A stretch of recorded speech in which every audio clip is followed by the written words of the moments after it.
Las mujeres reflejadas en estas letras, aquellas que fueron protagonistas de los sucesos más estremecedores de Colombia, las que siguen alzando su voz, fueron y serán por siempre mujeres míticas.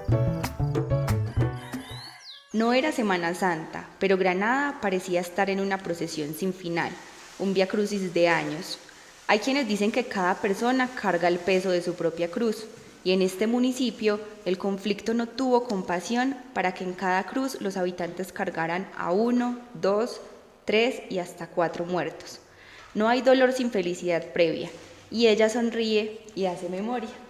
Este es el capítulo de la casita, como le dice Gloria, y en este episodio nos encontramos precisamente con Gloria García, otra de las mujeres míticas del municipio de Granada, que como les he dicho en cada episodio, no se las voy a presentar porque la intención es que la conozcan a través de su propia voz y a través de sus propias historias. Gloria, bienvenida.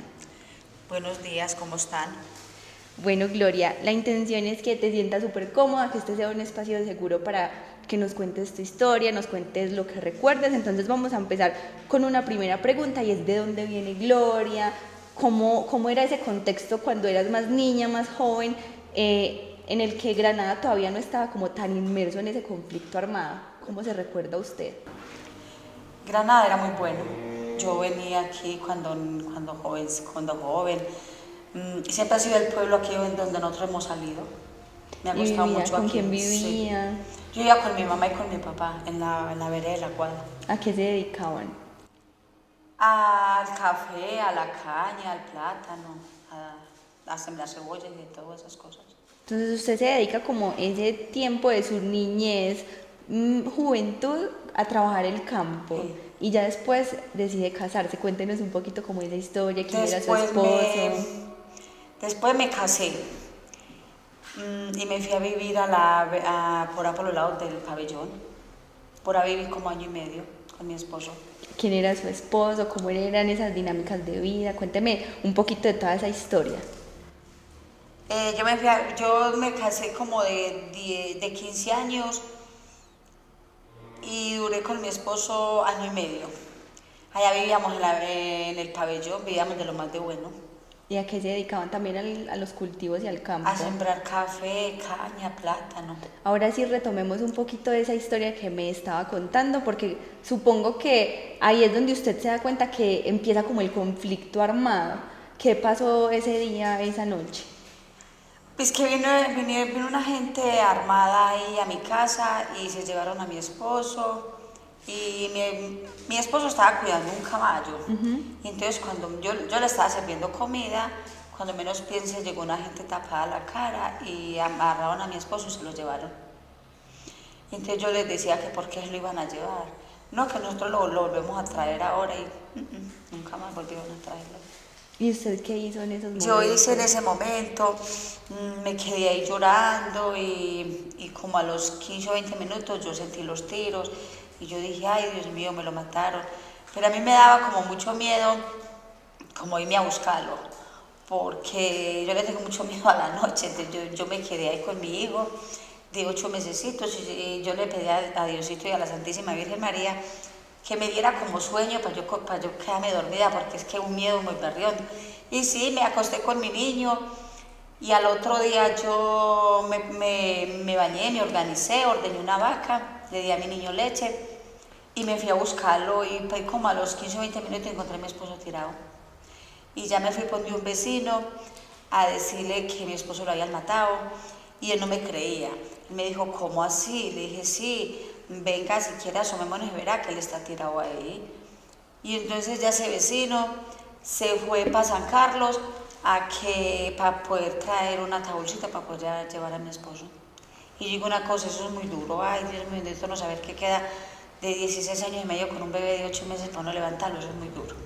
¿Y ahí qué pasó? ¿Qué pasó después de que logran hacer como ese entierro? ¿Qué pasa con ustedes? Bueno, después de que le hicieron el entierro a él, le hicimos el entierro a él, ya yo fui y saqué unas cositas allá en la casa y me vine donde mi papá para la vereda de la Guada. Y ahí comencé a vivir con ellos hasta que se metió otra vuelta como la violencia, otra vuelta en la casa mía. que mataban a un hermano mío, después mataron a mi papá y a otro hermano mío. Y entonces la guerra siguió contra mí. ¿Y usted de pronto en algún momento supo quiénes fueron, o ustedes se preguntaban por qué lo hicieron, cómo fue? O sea, usted llega y ¿qué se ponen a hacer?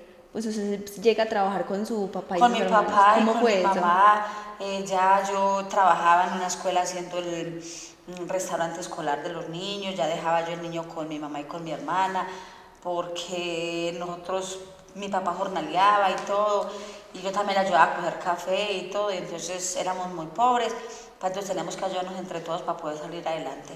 ¿Y cómo fue eso de los hermanos? ¿Usted cómo lo recuerda? Como lo recuerdo, muy triste, porque saber que un hermano mío, que él vivía aquí en Granada y bajó a visitar a mi mamá, y cuando lo sacaron, lo subieron carretera arriba y lo dejaron para la entrada de los medios y lo mataron. Y cuando ya un vecino dijo que el hermano mío estaba tirado por ahí en la carretera, entonces mi papá muy triste y todo, que porque vea que bendito sea mi Dios, que él es matado que el hijo. Y eso fue como a los 5 meses, ya vinieron por mi papá y el otro hermano mío. Los dos juntos. ¿Y ustedes qué pensaban en ese momento? ¿Se preguntaban de pronto qué era lo que estaba pasando? ¿Por qué estaban pasando todas esas cosas? Pues uno no sabía ni qué era lo que pasaba, porque eso la gente se la llevaba y uno no sabía ni por qué los mataban. ¿Y ustedes no sabían si era guerrilla, si eran No. paracos? Porque, por ejemplo, el hermano mío, también cuando se lo llevaron eran tapados. Y cuando mi papá también eran como tapados, entonces uno así no sabe ni quiénes son las personas. ¿Y cómo fue después de ese proceso bueno, mataron al papá, a los hermanos, ya el esposo, ya vivían solo mujeres, su mamá y usted, y su hermano? Y un hermano. Ajá. Mi mamá se vino y mi mamá nunca volvió a la finca. Yo sí volví, estuve como 8 meses en la finca y después me vine porque yo decía, no, esta soledad ya por aquí, la gente como que ya estaba viniendo también y el campo ya estaba muy solo y entonces ya mi hijo me decía, mamá, nosotros nos vamos a quedar por aquí, vámonos, que yo quiero estudiar. Entonces ya por aquí a mi hijo lo puse a estudiar, más bien. ¿Y cómo se enfrentan ustedes ya luego como solas a la vida? ¿Cómo empiezan otra vez después de estar ya sin ellos? Por aquí yo trabajaba de trabajadora así en las casas, haciendo aseo y todo, y mi mamá también fue ahí en la casa, ahí haciéndole comida a mi hermanito para que los muchachos fueran a estudiar, porque los niños quedaban muy niños. Bueno, ahí es donde vemos también que el conflicto armado afectó diferente a los hombres porque la mayoría o a muchos los asesinaron, los reclutaron, pero a las mujeres les tocó otra forma distinta de como de sobrellevar todo este conflicto. ¿Ustedes cómo empiezan como a sobrevivir después de todo esto? ¿Usted ingresa a estos grupos? ¿Qué hacen? Cuénteme un poquito cómo se empiezan a mover esas dinámicas. Yo comencé que a mí me invitaron, nosotros estábamos en un grupo de viudas y entonces comenzamos y entonces ahí llegaron unas personas y nos dijeron que en Marinilla había unas capacitaciones, como que allá habían psicólogos y todo, y yo comencé a ir. Eso eran como cada 15 días nosotros íbamos allá y los psicólogos nos comenzaban a preguntar qué nos había pasado. Y entonces uno veía que no eran uno nada más lo que había sufrido la guerra, sino que varias personas habían sufrido la guerra. Y después nos dijeron que cogiéramos 15 personas afectadas por la violencia y que le hiciéramos unos talleres.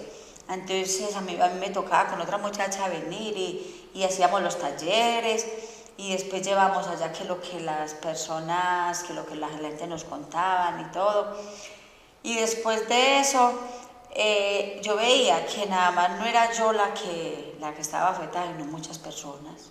¿Y eso usted cree que le ayudó de pronto a superar un poquito ese dolor? ¿O cómo ha sido ese proceso como de superación de todas esas cosas? Sí, me ha ayudado porque allá los psicólogos a uno le decían, vea, usted tan berrionda, va todo lo que le pasó y vea que gracias a mi Dios salió adelante.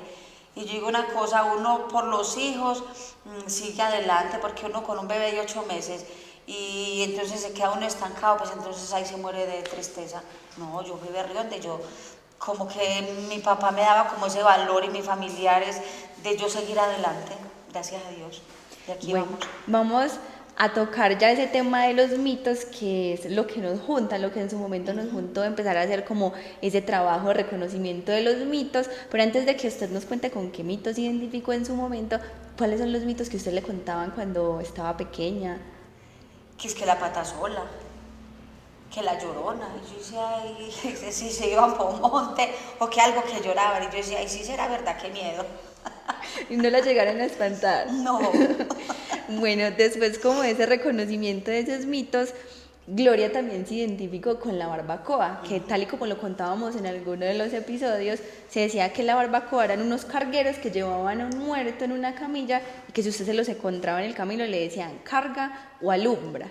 ¿A qué se le pareció ese mito a su historia? Que a mí también me tocó saber que tenía que recoger a mi esposo y llevarlo así como en camilla y llevarlo para poderlos enterrar. Y lo de mi papá también me tocó fue coger unos plásticos, envolverlos, traerlos aquí a Granada y la gente preguntaba que quién los mató y yo le dije, yo no sé quién sería.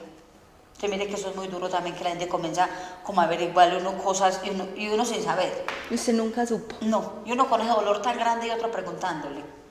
Gloria cargó a los muertos, pero usted también, según lo que me ha contado y lo que ya sabemos, empezó a alumbrar a través de las jornadas de la luz. Cuéntenos un poquito qué son las jornadas de la luz o qué fueron esas jornadas de la luz. Las jornadas de la luz la comenzamos que los primeros viernes de cada mes salíamos de aquí de la iglesia para la variante y la primer vez lo hice yo con unos niños y unos vecinos.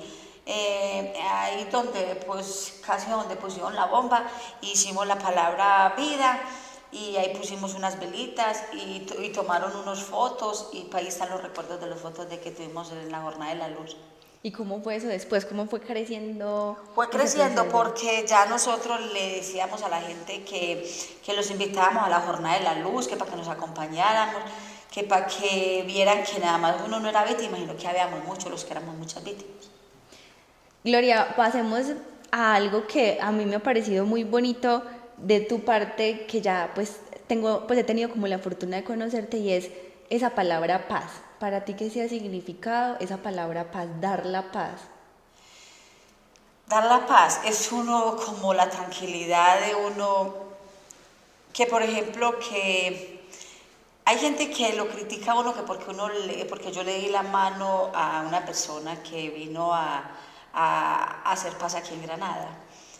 Y entonces yo digo una cosa, yo pensaba entre mí, y yo misma me estoy sanando de la paz, porque es que si toda la vida va a ser uno con ese rencor, uno nunca va a tener una paz en su corazón.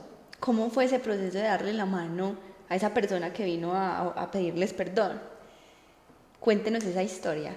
Pues eso fue algo, pues para mí fue como muy triste, porque ese día mi papá estaba cumpliendo años de muerto. ¿Cuándo fue eso? Eso fue el 23 de septiembre, pero no me acuerdo de qué fecha fue. Y entonces ese día yo le leí unas palabras a esa persona y entonces esa persona me dio la mano. Y mire que yo digo una cosa, uno para qué va a criticar a otro que vea que se como mató a Julanito, que tal cosa, porque es que uno no sabe ni quién fue que mató a mi papá. Cuando yo le di la mano a esa persona sentía miedo, temblaba y se sentía manifrío. Mire que esa persona también, cuando yo le di la mano, él sintió paz cuando yo le di la mano. Mire que nada más no era yo la que sentía la tristeza, sino ese señor. Porque cuando hubo una persona también que se le arrimó y le dijo, dígame, ¿dónde está mi papá? ¿Qué tal cosa? Y entonces ese señor se asustaba también, porque es que hubo tantos desaparecidos y tantas personas que todos sentimos miedo. Que todos sentimos miedo. ¿Usted todavía siente miedo? No, yo no siento miedo, pues de todas maneras uno ya, gracias a mi Dios, Diosito lo ha ayudado a uno como a tener esa paz interior. a sanar. a sanar.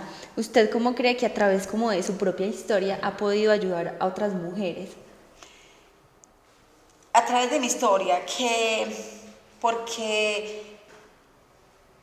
porque uno ha sido víctima y ha salido de ese conflicto. Porque si yo me hubiera quedado estancada en llore y llore, no estuviera en lo que estoy ahora, que soy mujer mítica, que me invitaron para que yo participara en eso, y a mí me pareció algo muy bonito, porque yo nunca pensé tener una foto y que dijera mujer mística y que tener un libro con mi historia.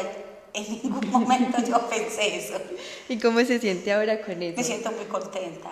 Vamos a hacer un paralelo, porque yo ahorita, bueno, no sé si en cámara se logra ver, acá está su papá, ¿cierto?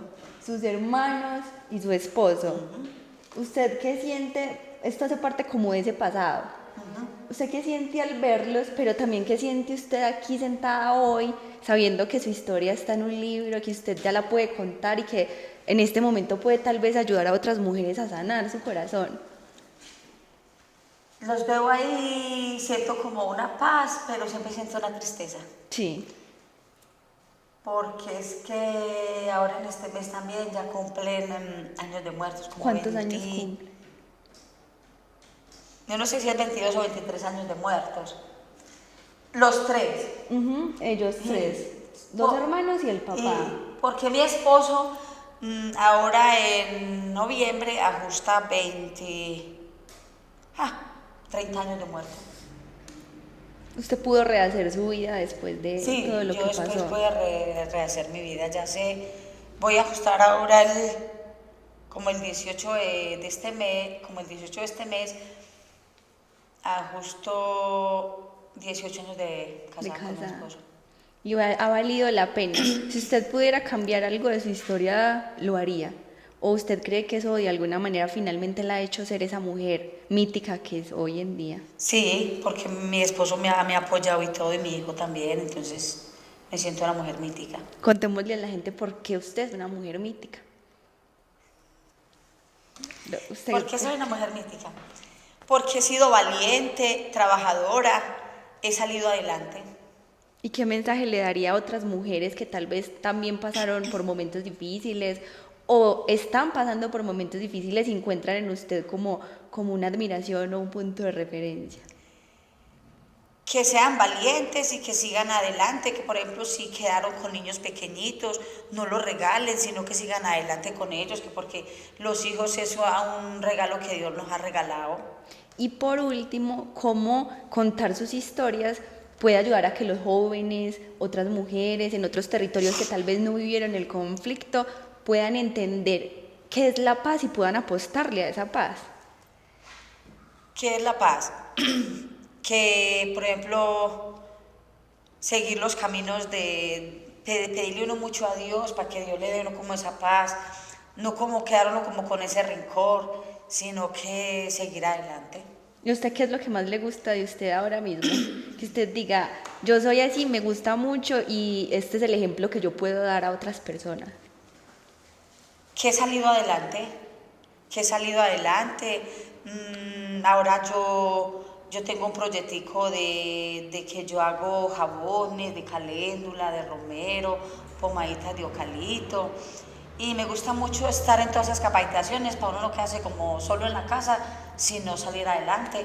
También los últimos sábados de cada mes sacamos a vender las cositas.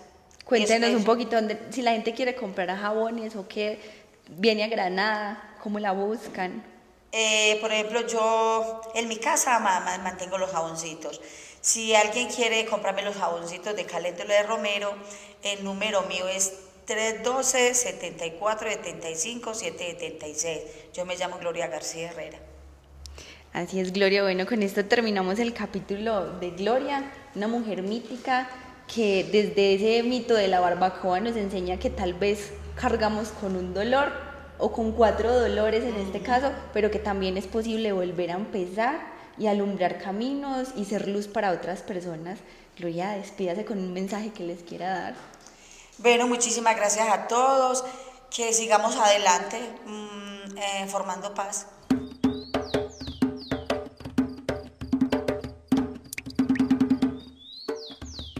Nos vemos y escuchamos cada jueves a través del episodio de Una Mujer Mítica. Encuéntranos en Spotify, YouTube e Instagram como @mujeresmíticas.